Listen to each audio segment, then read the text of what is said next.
Right next to me is one of Mazda's very first plug-in hybrid electric vehicles. This is the 2025 Mazda CX-70 PHEV edition. Now, there still is an engine under the hood, and then there is a battery, so it's a hybrid system. And this vehicle is priced at $60,000, so just under 60. Now, is it worth that price point? Well, today I'll be taking you through the ins, the outs, the back, showing you all about this, and let's see together. Is it actually worth it? And before getting started, I want to say a huge thank you to Liberty Mazda in Hartford, Connecticut for allowing me to use this vehicle for the day. Their information will be linked down in the description below. Let's get right into it and talk about the front, because Mazda has always had elegant fronts, and this nails it. You have LED headlights, LED daytime running lights, and LED turn signals, which it's in this little part on the side here. So it's separate from the headlight. It's unique, different, stands out. I'll pan to it and show you. Down here, this is fake. Now, I thought this was real airflow, but this side and that side, it's just fake plastic. But at least you have airflow on the side here. So this sucks the air through the side of the vehicle to improve the aerodynamics. So this whole big piece is fake, but there's a little piece there that's not fake. Then these little dots throughout the front of the vehicle, which I'll pan to and show you, those are parking sensors. So when you come close to like you guys on the tripod right now, it'll beep at you and say, hey, stop, no, don't hit it, because it doesn't want me to hurt you guys there. Big Mazda badge straight front and center. People know exactly what you're driving. Right below that, you have a front-facing camera. This is a massive grille for airflow. There's so much airflow up top and down below. And you might be seeing that you don't see a radiator right now. It's not exposed. Well, because the car's off, and or if it was in EV mode, it wouldn't be there. But when you put in engine mode and turn the car on, those flip up, and then you have airflow to the engine. If you like cars, just like me, can you hit that subscribe button down below? It takes 1 second and helps me out a lot. Thank you. Under the hood, this vehicle has a naturally aspirated 2.5 liter 4-cylinder engine producing 189 horsepower, and all that power is going to all 4 wheels since it's all-wheel drive. And the engine alone gets this vehicle 25 miles to the gallon. But that's not it. Since it's a plug-in hybrid, you have a battery also. So combined the battery and the engine, this vehicle gets 323 horsepower and 369 foot-pounds of torque. And giving this vehicle an average of 58 miles per gallon, gallon, whatever it means combined with the two. On the left side, this vehicle has its gas tank, but on the right side is where the charging port is. So you just push this in, open it up, and then it's exposed. It's a 17.8 kilowatt hour battery with level 1 and level 2 charging capabilities. Now that's where level 3 would be, but this vehicle doesn't have that. It must be off of another vehicle, so they kind of just blocked it off there. Level 1 would take this vehicle 11 hours to charge, and level 2 would take it 2.5 hours to charge. And what do you get for that charge? Well, you get 26 miles on the battery alone. So if you just want to drive in EV mode, it's 26 miles. But combined with the electric full battery and full tank, this vehicle gets 490 miles of range driving. The key fob of this vehicle is very ordinary. It's like a black suitcase Mazda logo there. You got lock, unlock on this vehicle, then hold that. The trunk should open automatically, and then hold it again to close it. And below that, you have a panic button. But there is no remote start on this key fob. Now I know you can use the app to have remote start, but I feel like in a $60,000 vehicle, this should have remote start on the key fob. There is a roof rail up top to put things. These mirrors have blind spot monitoring, turn signals on the side there, and then you hit the lock button, and those fold in automatically. Now with your keys in your pocket, all you have to do is just hit this, and it automatically unlocks. But there's no way to lock it from here, as far as I know. You have to grab out the keys, then hit the lock button. So it's only unlock from that way, but not lock. These wheels are 21-inch alloy rims with all-season weather tires. Open up the rear door and you're greeted to actually very nice material. You got soft touch plastic all the way up top there, this cool texture plastic piece, silver, and then this is all leather. We rest your arm there. That's really nice plush leather. This spot is to put some cups, snacks. That's fine to be plastic because you want to be able to wash that away if you spill something. And this actually has a sunshade, so you can easily put that up there if I can. Yep, if there are kids in the back and they want to be blinded by the sun. Hopping in this vehicle is very easy. Just climb in here, it's full leather seat. This is set to my driving position. I'm 5'8", not the tallest, and look at the leg room that I have. I can like fully spread out if I want to. Headroom, 3-4 inches, could be better, but It's perfectly fine. And then look at this other seat. So these are on a track system. So you can use this to pull this forward or back. This is all the way back and that's all the way forward. Well, this vehicle doesn't have a third row. So why not just push this all the way back? Very easy like that, one hand. And now you have less room for cargo in the back, but you still have an incredible amount of space and it gives rear passengers very good legroom. Now, the middle seat, you do have a massive hump. This thing is incredibly big. Now, I could easily put my legs there, and that is not blocking anywhere for the passengers on that side. So 3 adults can fit in here perfectly comfortably. 2 AC vents, 2 USB-C ports, the outboard seats, so this seat and that seat are both heated, and then it has its own climate controls in the back. So it's tri-zone climate. The front 2 seats have their own climate, and the rear does. And if there's no middle seat passenger, there is a cup holder armrest that you can pull down. 2 cup holders, leather, nice and plush. Also above you, there is a sunroof. Now it's a split sunroof. There's a big obstacle in the way. It's not full panoramic. This part is staying, but this, if you hit this piece, that comes open. And I guess it only opens like that. So it doesn't even fully go back. Open up the front door, you're greeted to pretty much all the same materials as the back. The soft touch plastic there, that same kind of black and silver plastic material. Leather all here for the armrest, very nice. 4 window controls, mirror controls, then hit that. It's pretty cool. Mirrors go automatically in. I like that feature. Hard touch plastic, cup holders, snack spot, and then you have a speaker up there, Bose system, and then speaker down there. Both the front seats are heated, cooled leather, and power operated. The power controls down here, so forward, back, tilt. The driver has lumbar controls, but the passenger does not. Turn on the vehicle and you're greeted to silence.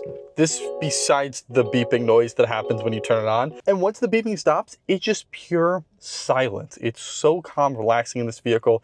The digital gauge cluster screen can not be customized. Unless I'm wrong here, you have a trip meter. Cool, it changes the trip meter. You have the brightness, okay, that. But there's nothing on the wheel as far as I see to change this. This little thing can be different, you know, hit info, and that can be changed to safety settings, navigation, you could have it off, you could have some information, and then heating and cooled of the battery and the engine, but that's it. So this is the display layout of the screen and it cannot be changed. Unless there's something in the screen which I don't know of, let me know in the comments below if I'm wrong, because I might be, but I don't see anything and this is where it should be. And if it's not, that's a miss on Mazda for hiding it in somewhere else. And then I forgot to mention, it does have a heads-up display. I don't know if you can see it there, but it's the miles per hour. Full leather-wrapped heated steering wheel with heating controls right there. There's paddle shifters in the back, and this vehicle has a ton of safety settings. So you have lane keep assist, automatic cruise control, put this vehicle in reverse, if I can, yeah. And then you have a backup camera with moving trajectory lines and a 360-degree view that is pretty cool. If you could see there, it actually shows the wheels of where they will be. So you know when you're pulling out, okay, when I get like kind of over there, that wheel is going to be in that spot. This is the infamous Mazda touchscreen, non-touchscreen, because normally it's not a touchscreen, but in Android Auto, Apple CarPlay it is. Mazda says, no, we don't want that, so they make you use a dial, but at least in Android Auto, Apple CarPlay, you don't have to. You have some pretty easy keys right there. Navigation, just switch to that. You got music keys, go there. Home button, back. But what's really crazy to me is the music. So if I want to go into entertainment right there, so I hit the down on the little key, and then it says menu, hit down on it. So I hit down on it again, and now I gotta go to a source list, hit down on it again, and then change to FM radio. Now personally, I might be picky, but I feel like using the dial takes so much more steps than if it was a touchscreen. Let me know in the comments below what you think about this. I know some people love this. Now I do want to say good job on Mazda for this little start key. That's your favorite key. So you can go in and change a specific thing. You can go to have a favorite radio station, a favorite app, and you can just hit the button and it goes straight to it. So very simple. You don't have to kind of cluster that, just boop, and you get sent straight to it. Below the screen, this vehicle has physical AC controls. We absolutely love it. Physical stuff, just AC on, higher fan, super easy, low, hot. Instead of going through the screen like other vehicles, boom, simple controls. And then you got that screen to show you the temperature of going up or down. This is your heated seats, cooled seats, like I showed you, a heated steering wheel button. Down here is a wireless charging pad. Let's see if it actually works. Sliding my phone in there, that gets changed, And yep, that wireless charging pad works. You have a cigarette lighter port there to put in a little charging thing. 2 cup holders. This is your gear lever. So again, it's really weird, different. It's just reverse, that's your reverse, and then neutral and drive. Very simple once you get used to it and put it back into park. This is your MI drive stuff, so you can go and switch it out of EV mode if you don't want. You got sport, normal, off-road, and actually sport changes the whole gauge cluster. It's very nice. Normal, EV, and then off-road.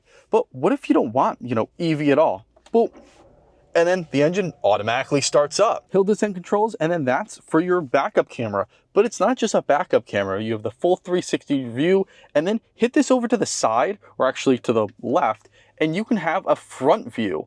And you can have a bigger front view if you want. Then hit it back over to the side, scroll down, and you have a side view of it. There's full 360 view camera of this whole entire vehicle, so you can get multiple angles, especially off-roading, so you can see what's next to you. Really nice, comfortable leather armrest that can be opened one door or both doors, like a barn door opens up like that. And there's not a lot of room at all. I was actually expecting to put my hand deep down there, but it's flat, pretty flat. But you have 2 USB Type-C ports in there, and you could put, let's see, does this fit? This is for my camera.